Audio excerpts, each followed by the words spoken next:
बहुत समय पहले की बात है। उत्तर भारत के एक छोटे से पहाड़ी गांव में एक लड़की रहती थी जिसका नाम था नैना। नैना 10 साल की थी, मगर उसकी आंखों में एक अलग ही चमक थी। ज्ञान की, करुणा की और जिज्ञासा की। वह अपनी माँ और दादी के साथ रहती थी। उसके पिता शहर में मजदूरी करते थे और साल में 2 बार ही घर आ पाते थे। नैना हर सुबह सूरज उगने से पहले उठती, अपनी दादी से प्राचीन कहानियां सुनती और फिर स्कूल जाती। उसका स्कूल गांव के एक छोर पर था और वहां जाने के लिए उसे एक घना जंगल पार करना पड़ता था। यह जंगल भले ही सुंदर और हरा भरा था, मगर गांव के लोग उसे रहस्यमयी मानते थे। कहते थे कि वहां एक विशाल चील रहती है जो मनुष्यों की भाषा समझती है। नैना को जानवरों से बहुत प्यार था।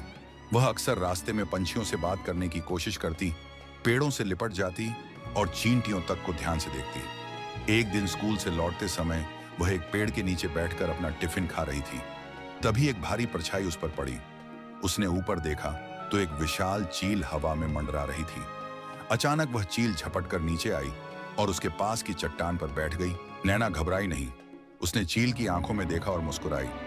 तुम बहुत सुंदर हो, उसने धीमे से कहा। चील ने अपनी गर्दन झुकाई जैसे उसने यह बात सुनी हो। अगले कुछ दिनों तक नैना रोज उस जगह रुकती और चील से बातें करती। धीरे धीरे चील भी उसके आसपास बैठने लगी। कभी कभी वह अपने पंजे में कोई चमकीली चीज लाकर नैना के सामने रख देती। एक दिन जब नैना स्कूल नहीं गई क्योंकि उसकी माँ बीमार थी, चील गांव के पास आ गई। लोगों ने उसे भगाने की कोशिश की, मगर वह उड़ने की बजाय छत पर बैठी रही। नैना बाहर आई और चील को देखकर मुस्कुरा दी। तभी चील की आंखों में एक अलग चमक आई और वह बोली, मैं हमेशा तुम्हारी बात सुनती हूँ। नैना हैरान रह गई। तुम बोल सकती हो? हाँ, लेकिन सबके सामने नहीं। मुझे सिर्फ तुम्हारे दिल की सच्चाई ने यह शक्ति दी। कुछ ही दिनों में गांव में अजीब घटनाएं घटने लगीं। पास के पहाड़ों से अचानक धुआं उठने लगा। जंगल के जानवर डर के मारे गांव की ओर भागने लगे। लोग घबराए हुए थे। कोई समझ नहीं पा रहा था कि यह सब क्यों हो रहा है। नैना ने चील से पूछा, क्या तुम्हें पता है यह सब क्यों हो रहा है? चील ने गंभीर स्वर में कहा, हाँ नैना, पहाड़ के पीछे एक पुराना खदान है जहां लालचियों ने जमीन खोदकर एक सोने की सुरंग को खोला है। वहां से जहरीली गैसें बाहर आ रही हैं जो पूरे जंगल और गांव को नुकसान पहुंचा सकती हैं। नैना डर गई। क्या हम कुछ कर सकते हैं? चील बोली, अगर तुम साथ दो तो हाँ, लेकिन यह काम आसान नहीं होगा। चील नैना को अपने पंखों पर बिठाकर पहाड़ी की दूसरी ओर ले गई। नैना ने देखा कि कुछ लोग पहाड़ को मशीनों से तोड़ रहे थे। वहां से अजीब सी बदबू आ रही थी। पास ही कई घायल जानवर तड़प रहे थे। नैना की आंखों में आंसू आ गए। उसने चील से कहा, हमें इन लोगों को रोकना होगा।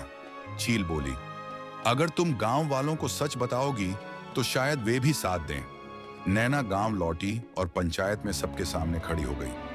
आप लोग मुझे बच्ची समझ सकते हैं, लेकिन अगर आज हम नहीं रुके तो कल हमारा गांव नहीं रहेगा। शुरू में लोग हंसे, लेकिन फिर चील भी पंचायत भवन की छत पर आकर बैठ गई और जोर से बोली, यह बच्ची झूठ नहीं बोल रही, मैंने सब देखा है। लोग डर गए, लेकिन फिर समझ गए कि यह कोई आम चील नहीं है। गांव के बुजुर्ग बोले, हमें अपनी धरती बचानी है। गांव वालों ने मिलकर उन लालची खुदाई करने वालों को गांव से बाहर कर दिया। उन्होंने जंगल की सफाई की, जानवरों का इलाज किया और पहाड़ी को संरक्षित क्षेत्र घोषित कर दिया। नैना को एक नायिका की तरह देखा जाने लगा, लेकिन उसने कहा, मैंने कुछ नहीं किया, सब कुछ तो चील दीदी ने किया। चील ने मुस्कुराते हुए कहा, नैना, तुम में ही वो ताकत थी जिसने मुझे भी बदल दिया। मिलते एक और नई कहानी के साथ। सब्सक्राइब कर लेना।